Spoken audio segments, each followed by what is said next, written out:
Hi friends, అందరికీ ముందుగానే మీకు బ్లౌజ్ శారీ అనేది చూపించేస్తాను. అయితే ఈ శారీకి వచ్చేసి ఒక లేస్ అనేది ఇచ్చారు, చూసారు కదా, లేస్ జాయింట్ చేశాను.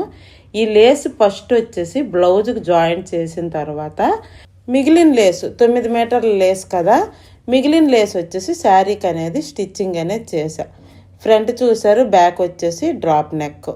ఫస్ట్ లైనింగ్ తీసుకోవాలి. లైనింగ్ తీసుకొని ఇది వచ్చేసి బ్యాక్ ఓపెన్ అనమాట. ఓపెన్ అనేది మన సైడ్ ఉండాలి.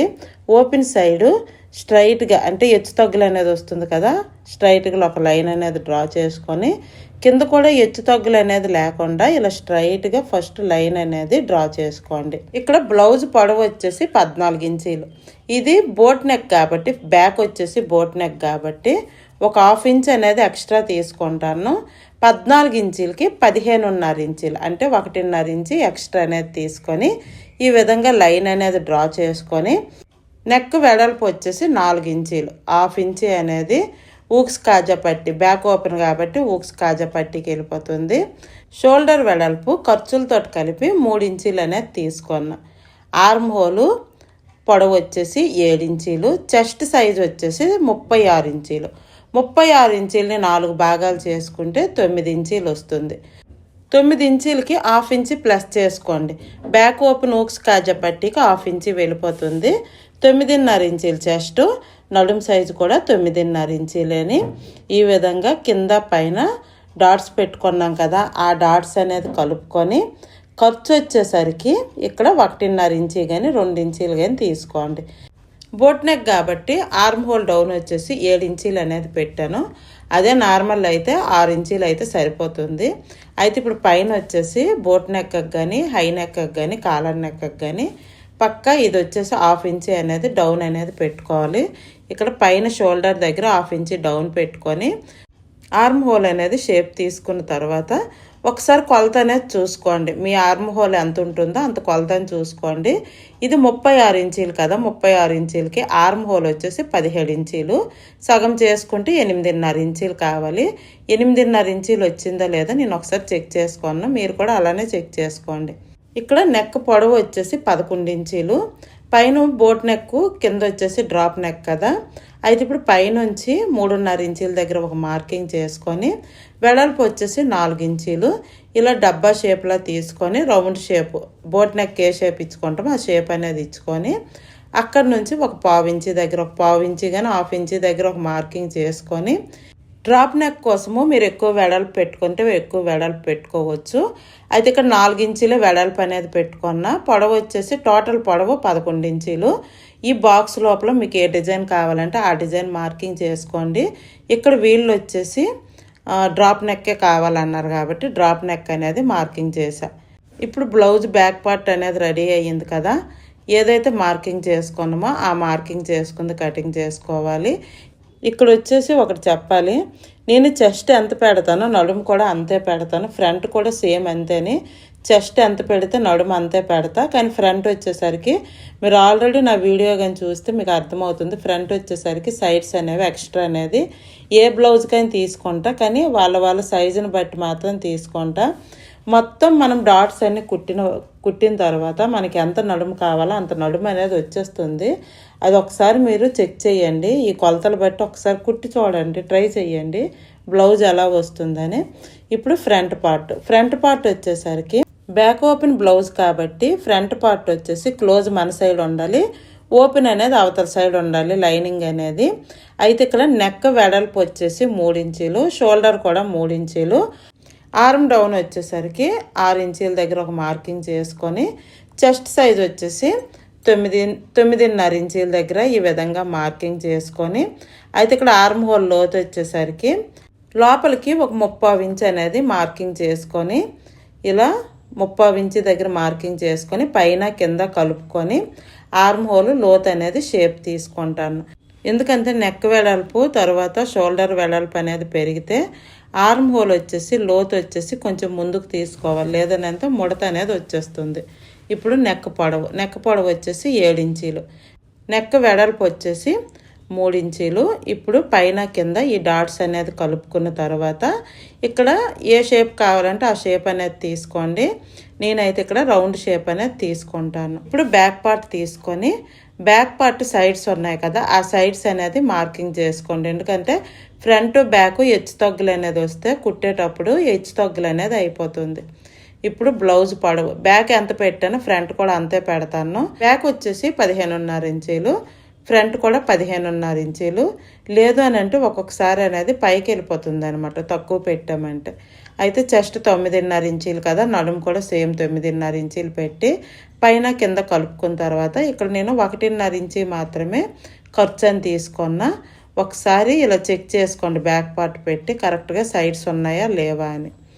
తర్వాత నెక్స్ట్ వచ్చేసి సైడ్స్ ఈ సైడ్స్ వచ్చేసి కంపల్సరీ ఎక్స్ట్రా అనేది తీసుకోవాలి. లేదని అంటే బ్లౌజ్ అనేది అసలు ఫిట్టింగ్ రాదు. 30 ఇంచు ఎక్స్ట్రా నేను తీసుకున్నా. ఇప్పుడు ప్రిన్స్ కట్ కదా, స్టార్టింగ్ నుంచి ఇక్కడ నేను 3.5 ఇంచీల దగ్గర ఒక మార్కింగ్. ఈ బ్లౌజ్కి వచ్చేసి కొంచెం మనకి హెవీ చెస్ట్ కాబట్టి మధ్యలో డాట్ వచ్చేసి అంటే గ్యాప్ అనేది 3 ఇంచీలు. తర్వాత పైనుంచి 10.5 ఇంచీలు, కింద 3.5 తీసుకున్నాం కదా, ఈ మార్కింగ్ 4 ఇంచీలు, ఒక 1/2 ఇంచ్ ఎక్స్ట్రా తీసుకొని ఇలా షేప్ తీసుకోండి. అయితే ఈ మధ్యలో సెంటర్ వచ్చేసి ఎంత గ్యాప్ ఉండాలంటే 3.5 పెట్టాను కదా, 1/2 ఇంచ్ స్టిచ్చింగ్కి వెళ్ళిపోతే మధ్యలో మనకి 3 ఉంటుంది. ఇంకా తగ్గించిస్తే షేప్ అనేది నీట్గా రాదు. అంటే మధ్యలో 6 ఇంచీలు కానీ 5.5 కానీ సరిపోతుంది. 36 ఇంచీల సైజుకి మాత్రమే. ఇంకా వాళ్ళ సైజుని బట్టి అయితే మారుతుంది. ఇక్కడ కుట్టినాక సెంటర్ మధ్యలో సైజు వచ్చేసి 6 ఇంచీలు అనేది వస్తుంది అనమాట. చెస్ట్ మిడిల్లో డాట్ తీసుకున్నాం కదా, అది వచ్చేసి 3 ఇంచీలు అనేది పెట్టాను. ఎందుకంటే ఆల్రెడీ 30 ఇంచు సైడ్ అనేది ఎక్స్ట్రా పెట్టుకున్నాం కదా, అందుకే 3 ఇంచీలు అనేది పెట్టాను. కొంచెం హెవీ చెస్ట్ ఉండే వాళ్ళకి 3 ఇంచీలు, తక్కువ ఉంటే 2.5. ఒకసారి నేను ఆర్మ్ హోల్ కూడా చెక్ చేసుకుంటాను. ఫ్రంట్ పార్ట్ బ్యాక్కి ఫ్రంట్కి 1 ఇంచీ అనేది ఎక్స్ట్రా ఉండాలి. అప్పుడే మనకి కుట్టుకుంటాం కదా, సెంటర్లో మధ్యలో 1/2 ఇంచీ వెళ్ళిపోతుంది కదా, 1 ఇంచ్ అనేది తగ్గిపోతుంది. ఇక్కడ షోల్డర్ డౌన్ అనేది 1/2 ఇంచ్ అనేది డౌన్ చేసుకున్న. ఇప్పుడు ఫ్రంట్ పార్ట్ అనేది మార్కింగ్ ప్లస్ కటింగ్ అనేది అయ్యింది. వీటిని పక్కన పెట్టుకొని నెక్స్ట్ వచ్చేసి హ్యాండ్స్ పొడవు వచ్చేసి ఇక్కడ ఎల్బో హ్యాండ్స్ అనమాట. ఫస్ట్ మిగిలిన క్లాత్ ఏదైతే లైనింగ్ క్లాత్ ఉందో ఈ విధంగా ఫోల్డింగ్ చేసుకొని కింద ఏమాత్రం హెచ్చు తగ్గులు ఉంటే స్ట్రైట్గా ఒక లైన్ అనేది డ్రా చేసుకోండి. ఇక్కడ హ్యాండ్ పొడవు వచ్చేసి 11 ఇంచీలు, కుట్టినాక 11 ఇంచీలు రావాలి. 11 ఇంచీలకి 1 ఇంచీ ప్లస్ చేసుకుంటే 12 ఇంచీలు అనమాట. 12 ఇంచీలు పొడవు హ్యాండ్ పొడవు 12 ఇంచీలు. ఇక్కడ ఇటు సైడ్ కూడా ఓపెన్ సైడ్ కూడా 12 ఇంచీల దగ్గర ఈ విధంగా టేప్ పెట్టి 3.5 ఇంచీ అనేది డౌను. ఇది 36 ఇంచీల సైజు కాబట్టి 3.5 డౌను. ఇక్కడ ఏదైతే మనం పొడవు తీసుకున్నామో అక్కడ 1 ఇంచీ వెడల్పు తీసుకొని ఇలాగా హ్యాండ్ షేప్ అనేది తీసుకోండి. హ్యాండ్ షేప్ అనేది మీకు చాలా వీడియోలు చూపించాను, అర్థం కాకపోతే అక్కడ చూడండి. చాలా సింపుల్ అనమాట హ్యాండ్ షేప్ అనేది. తర్వాత సెంటర్లో ఇలా కట్ పెట్టుకోండి. కట్ పెట్టుకున్న తర్వాత ఇక్కడ మనకి హ్యాండ్ షేపు తీసుకున్నాం కదా, అది అనేది సరిపోదు అనమాట. క్లాత్ సరిపోదు కాబట్టి మిగిలిన ఎక్స్ట్రా క్లాత్ అనేది సైడ్స్ అనేవి జాయింట్ అనేది చేసుకోవాలి. జాయింట్ చేసుకుని ఎలా లోతు తీసుకోవాలనేది అది కూడా చూపిస్తాను. ఇప్పుడు మెయిన్ క్లాత్ తీసుకొని ఫస్ట్ వచ్చేసి బార్డర్ సైడ్ హ్యాండ్ అనేది కటింగ్ చేసుకున్న తర్వాత మిగిలిన మెయిన్ క్లాత్ ఈ విధంగా 2 పొరలు వేసుకొని మిగిలిన పార్ట్స్ ఉన్నాయి కదా కరెక్ట్గా సెట్ చేసుకొని ఇవి కూడా మొత్తం టోటల్ అనేది కటింగ్ చేసుకున్న తర్వాత ఫ్రంట్ బ్యాక్ హ్యాండ్స్ అనేది ఇక్కడ మెయిన్ క్లాత్ పైన లైనింగ్ క్లాత్ పెట్టి కటింగ్ చేసుకున్నాం కదా. ఇప్పుడు క్యాన్వాస్ పేపర్ని తీసుకోండి. క్యాన్వాస్ పేపర్ని తీసుకొని నెక్ వెడల్పు ఆల్రెడీ మీకు చెప్పాను 4 ఇంచీలు, నెక్ పొడవు వచ్చేసి 11 ఇంచీలు. ఇలా బాక్స్ లాగా అనేది డ్రా చేసుకొని అయితే నెక్ ఇప్పుడు షేప్ తీసుకుందాం.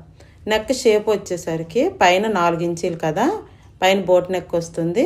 కింద పొడవు వచ్చేసి 3.5 ఇంచీలు. ఇక్కడ రౌండ్ షేప్ అనేది తీసుకొని ఇక్కడ నుంచి ఒక 1/2 ఇంచీ అనేది మార్కింగ్ చేసుకొని ఇక్కడ నేను డ్రాప్ షేప్ అనేది తీసుకుంటాను. తర్వాత చుట్టూ ఒక 30 ఇంచీ కానీ 1 ఇంచీ కానీ విడిచిపెట్టేసి మొత్తం క్యాన్వాస్ పేపర్ అనేది కటింగ్ చేసుకున్న తర్వాత లోపల నెక్ కూడా కటింగ్ చేసుకోండి.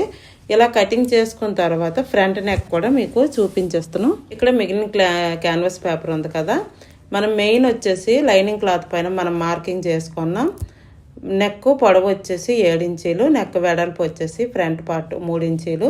ఈ విధంగా బాక్స్లో డ్రా చేసుకొని షేప్ అనేది తీసుకోవాలి. అయితే ఇక్కడ నాకు క్యాన్వాస్ పేపర్ పొడవు వచ్చేసి టోటల్ 5.5 ఇంచీలే ఉంది. మీకు కుట్టినప్పుడు అది ఏదనేది మీకు చూపిస్తాను. వేరే క్యాన్వాస్ పేపర్ ఎందుకు తీసుకోవాలని మిగిలిన దాంట్లోనే కటింగ్ అనేది చేసుకుంటాను. అది ఎలా జాయింట్ చేసుకోవాలో కూడా చూపిస్తాను టోటల్. ఇప్పుడు మీకు తొందరగా అనేది నేను చూపించేస్తాను. వీడియో లెంత్ ఎక్కువ అవుతుంది. ఏదైతే క్యాన్వాస్ పేపర్ కటింగ్ చేసుకున్నామో అది లైనింగ్ పెట్టి ఐరన్ చేసుకోండి, లైనింగ్ పైన పెట్టి. తర్వాత పైపింగ్ కోసమని ఏ కలర్ మ్యాచింగ్ అవుతుందో ఆ కలర్ తీసుకొని ఇలా క్రాస్గా కట్ చేసి ఆ పైపింగ్ మొత్తం జాయింట్ చేసుకొని మధ్యలో థ్రెడ్ పెట్టుకొని కుట్టుకోండి. కుట్టుకున్న తర్వాత ఒక 1/4 ఇంచి విడిచిపెట్టేసి ఎక్స్ట్రా క్లాత్ అనేది కటింగ్ చేసుకున్న తర్వాత ఇలా లోపల లైనింగ్ అనేది కటింగ్ చేసుకొని క్యాన్వాస్ పేపర్ సైడ్ కాక ఇటు సైడ్ ప్లెయిన్ సైడ్ అనేది ఈ పైపింగ్ అనేది పెట్టి ఇలా కుట్టుకోండి. థ్రెడ్ పక్కనే కుట్టు రావాలి. డోరీ కూడా లోపల అనేది పెట్టి కుట్టుకుంటే బయటకు అనేది కనిపించదు. సేమ్ ఈ పార్ట్ కూడా అలానే డోరీ పెట్టుకున్నప్పుడు లోపల అనేది పెట్టుకోండి, దానిపైన పైపింగ్ అనేది కుట్టుకోండి. ఇప్పుడు మెయిన్ క్లాత్ తీసుకొని ఈ విధంగా సెట్ చేసుకొని ఏదైతే మనం పైపింగ్ కుట్టామో ఆ కుట్టు పైన కుట్టు అనేది కుట్టుకోండి. కుట్టుకున్న తర్వాత ఇప్పుడు లోపల మెయిన్ క్లాత్ ఉంటుంది కదా, ఆ మెయిన్ క్లాత్ అనేది కటింగ్ చేసేయండి. కటింగ్ చేసుకొని చిన్న కట్ పెట్టుకున్న తర్వాత ఇప్పుడు లోపల నుంచి బయటికి రివర్స్ చేసిస్తే 2 పార్ట్స్ అనేవి రెడీ అయ్యాయి కదా. ఎక్స్ట్రా క్లాత్ ఉంటే ఎక్స్ట్రా క్లాత్ అనేది ఈ విధంగా కటింగ్ చేసుకోండి. అయితే మీకు నేను డాట్ అనేది చూపించలేదు. బ్యాక్ పార్ట్ వచ్చేసి ఇలా సగానికి ఫోల్డింగ్ చేసి 1/2 ఇంచి గ్యాప్ విడిచిపెట్టి 4.5 ఇంచులు పొడవు పెట్టుకొని ఇలా బ్యాక్ డాట్ అనేది కుట్టుకోండి. తర్వాత కాజా పట్టి కుట్టుకున్నప్పుడు కొంచెం తిక్కుగా ఉండాలని నేను మెయిన్ క్లాత్ పైన లైనింగ్ క్లాత్ అనేది పెట్టి జాయింట్ చేసుకున్న తర్వాత ఇప్పుడు ఏదైతే బ్యాక్ పార్ట్ ఉందో బ్యాక్ పార్ట్ పైన ఇలా జాయింట్ చేసుకోండి. ఊక్స్ కాజా పట్టి ఎలా జాయింట్ చేసుకోవడమో మీకు కూడా తెలుసు కదా. ఈ విధంగా పైన వచ్చేసి ఫోల్డింగ్ చేసుకోండి, పైన వచ్చేసి పైపింగ్ వచ్చింది. ఇదే విధంగా ఊక్స్ పట్టి ఇప్పుడు కాజా పట్టి రెడీ అయ్యింది కాబట్టి ఊక్స్ పట్టి కూడా సేమ్ ఇదే విధంగా జాయింట్ చేసుకొని పైన వచ్చేసి ఈ విధంగా ఫోల్డింగ్ చేసుకోండి. పైన వచ్చేసి పైపింగ్ వచ్చింది కాబట్టి ఇప్పుడు కుట్టినాక ఒకదానిపైన ఒకటి పెట్టి ఒకసారి హెచ్చు తగ్గులు అనేది రాకుండా అంటే హెచ్చు తగ్గులు వచ్చిందా లేదా అనేది ఒకసారి చెక్ చేసుకోండి. చెక్ చేసుకున్న తర్వాత కింద వచ్చేసి పట్టి అనేది జాయింట్ చేసుకున్న తర్వాత పెద్ద కుట్టు అనేది వేసుకోండి. అయితే ఇక్కడ ఊక్స్ కాజా పట్టి ఉంటుంది కదా, ఆ సైడ్స్ వచ్చేసి చిన్న కొట్టుతోటి రఫ్ అనేది చేసుకోండి, ఊడకంటూ ఉంటుంది. ఒకసారి మీరు కుడుతున్నప్పుడు చెక్ చేసుకుంటూ ఉండండి. మధ్యలోన ఏమాత్రం హెచ్చు తగ్గులు ఉన్నా కొంచెం ఎక్కువ ఫోల్డింగ్ అనేది చేసుకోండి. ఎక్కువ సైడ్ ఉంటే అటు సైడ్ అనేది పెట్టి ఫోల్డింగ్ చేసుకోండి. హెచ్చు తగ్గులు ఉంటే కరెక్ట్గా వస్తే ఏం పర్వాలేదు. అయితే ఇప్పుడు 2 పార్ట్స్ అనేవి బ్యాక్ పార్ట్ అనేది రెడీ అయ్యింది కదా. ఇప్పుడు ఫ్రంట్ పార్ట్ అనేది లైనింగ్ తీసుకోండి. లైనింగ్ తీసుకొని దానిపైన ఏదైతే క్యాన్వాస్ పేపర్ ఉంటుందో అది ఐరన్ చేసుకోండి. ఐరన్ చేసుకొని మెయిన్ క్లాత్ పైన పెట్టి ఏదైతే లైనింగ్ క్లాత్ ఉంటుందో క్యాన్వాస్ పేపర్ పైకి వచ్చేటట్టు పెట్టి ఇక్కడ రౌండ్ నెక్ కదా, ఆ రౌండ్ నెక్ అనేది కరెక్ట్గా ఈ విధంగా కటింగ్ చేసుకున్న తర్వాత మధ్యలో ఇలా కట్ పెట్టుకోండి. ఇలా కట్ పెట్టుకున్న తర్వాత ఇప్పుడు అడుదిడి తిప్పి లైనింగ్ పైన ఒక కుట్టు అనేది వేసుకోండి. లైనింగ్ పైన ఒక కుట్టు అనేది వేసుకున్న తర్వాత ఇప్పుడు లోపలికి అనేది రివర్స్ చేసి చుట్టూ ఒక 1/4 ఇంచి కానీ 1/2 ఇంచి కానీ విడిచిపెట్టి ఒక కుట్టు వేసుకోండి. దీనిపైన లేస్ వస్తుంది కాబట్టి కుట్టు అనేది వేసుకున్నా. ఇప్పుడు లైనింగ్కి మెయిన్ క్లాత్కి అనేది జాయింట్ చేసుకొని ఎక్స్ట్రా క్లాత్ అనేది కటింగ్ చేసుకున్న తర్వాత ఇప్పుడు ఫస్ట్ లేస్ అనేది తీసుకుంటాను. లేస్ తీసుకొని ఇక్కడ నేను ముందు ఇక్కడ రౌండ్ షేప్ కింద ఉంది కదా, ఆ రౌండ్ షేప్ దగ్గర కుట్టుకుంటాను. ఇక్కడ కొంచెం స్లో కుట్టుకోవాలి, కొద్ది ఫోల్డింగ్ చేసి కుట్టుకోవాలన్నమాట. ఇప్పుడు అటు సైడ్ కుట్టుకున్న తర్వాత ఈ చివరి సైడ్ కూడా కుట్టుకున్నాక ఇక్కడ సైడ్ పీసెస్ ఉన్నాయి కదా, ఆ సైడ్ పీసెస్ కూడా ఫస్ట్ జాయింట్ చేసుకుంటున్నాను. ఎందుకంటే చుట్టూ ఇక్కడ మనకి లేస్ అనేది వస్తుంది. ఇటు సైడ్ అటు సైడ్ జాయింట్ చేసుకున్న తర్వాత కింద ఫ్రంట్ పార్ట్ కింద కూడా ఈ విధంగా బ్యాక్ పార్ట్కి ఎలా జాయింట్ చేసుకోమో అలా పట్టి అనేది జాయింట్ చేసుకోండి. ఇప్పుడు ఫ్రంట్ పార్ట్ అనేది రెడీ అయ్యింది కదా. ఇక్కడ వీడియో లెంత్ ఎక్కువ అవుతుందని కొంచెం షార్ట్ కట్లో మీకు చూపిస్తాను మొత్తం టోటల్ అనేది. ఇప్పుడు ఫ్రంట్ వచ్చేసి మనం లేస్ అనేది స్టిచ్చింగ్ చేసుకోవాలి. ఆ లేస్ అనేది ఈ విధంగా ఫస్ట్ మార్కింగ్ చేసుకోండి. ఇలా మార్కింగ్ చేసుకున్న తర్వాత ఏదైతే మనం లేస్ ఉందో ఆ లేస్ అనేది ఇక్కడ స్టిచ్చింగ్ చేసుకోవాలి. అయితే స్టిచ్చింగ్ చేసుకున్నప్పుడు ఇది కొంచెం స్ట్రైట్గా వచ్చింది కదా, మధ్యలో చిన్నగా ఫోల్డింగ్ చేసుకొని ఈ విధంగా కుట్టుకోవాలి. ఇలా కుట్టుకుంటేనే మనకు కరెక్ట్గా వస్తుంది. ఇక్కడ వచ్చేసి కొద్దిగా స్లోగానే ఉంటుంది కుట్టుకోవడం అనేది. ఇలా మధ్యలో చిన్న చిన్న ఫోల్డింగ్ అనేది రావాలి.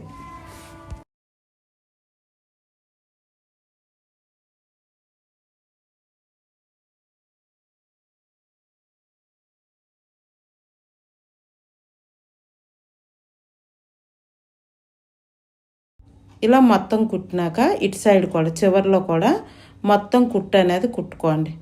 అయితే ఇక్కడ కొంచెం కట్ వర్క్ లాగా వచ్చింది కదా, కట్ వర్క్ లాగే కుట్టండి, స్ట్రైట్గా అనేది కుట్టవద్దు, ఎందుకంటే మనకి స్ట్రైట్ అనేది కనిపిస్తుంది. ఇప్పుడు ఫ్రంట్ బ్యాక్ అనేది రెడీ అయ్యింది. హ్యాండ్స్ వచ్చేసి సైడ్ పీసెస్ అనేవి ఇలా జాయింట్ చేసిన తర్వాత ఒకదానిపైన ఒకటి పెట్టి కరెక్ట్గా సెట్ చేసుకొని ఫ్రంట్ పార్ట్ లోతు తీసుకున్న తర్వాత ఇప్పుడు మెయిన్ క్లాత్ ఉంది కదా బార్డర్ క్లాత్, ఆ బార్డర్ క్లాత్కి అనేది జాయింట్ చేసేయండి. ఫస్ట్ 1/2 ఇంచ్ విడిచిపెట్టేసి ఒక కుట్టు అనేది వేసుకొని తర్వాత వచ్చేసి లైనింగ్ పైన ఒక కుట్టు అనేది వేసుకొని ఇప్పుడు అడిదిటి ఫోల్డింగ్ చేసి మొత్తం కుట్టు అనేది వేసుకున్న తర్వాత సైడ్లో ఏమాత్రం క్లాత్ సరిపోతే సైడ్ కూడా జాయింట్ చేసుకోండి. తర్వాత నెక్స్ట్ వచ్చేసి ఇక్కడ లేస్ అనేది నేను ఇక్కడ జాయింట్ చేసుకుంటాను. లేస్ ఈ విధంగా 2 హ్యాండ్స్ అనేది జాయింట్ చేసుకున్న తర్వాత బాడీ పార్ట్కి హ్యాండ్స్ అనేది జాయింట్ చేసుకొని తర్వాత ఇక్కడ మీకు షోల్డర్ అనేది చూపిస్తాను చూడండి. షోల్డర్ దగ్గర ఇక్కడ నేను నార్మల్గా జాయింట్ చేసుకోను, అక్కడ వచ్చేసి సూది దారంతో ఇలా కుట్టుకుంటే షోల్డర్ అనేది అక్కడ నీట్గా కనిపిస్తుంది. ఫైనల్ బ్లౌజ్ లుక్ అనేది ఈ విధంగా రెడీ అయ్యింది. వీడియో నచ్చితే మర్చిపోకుండా ఒక లైక్ అనేది చేయండి.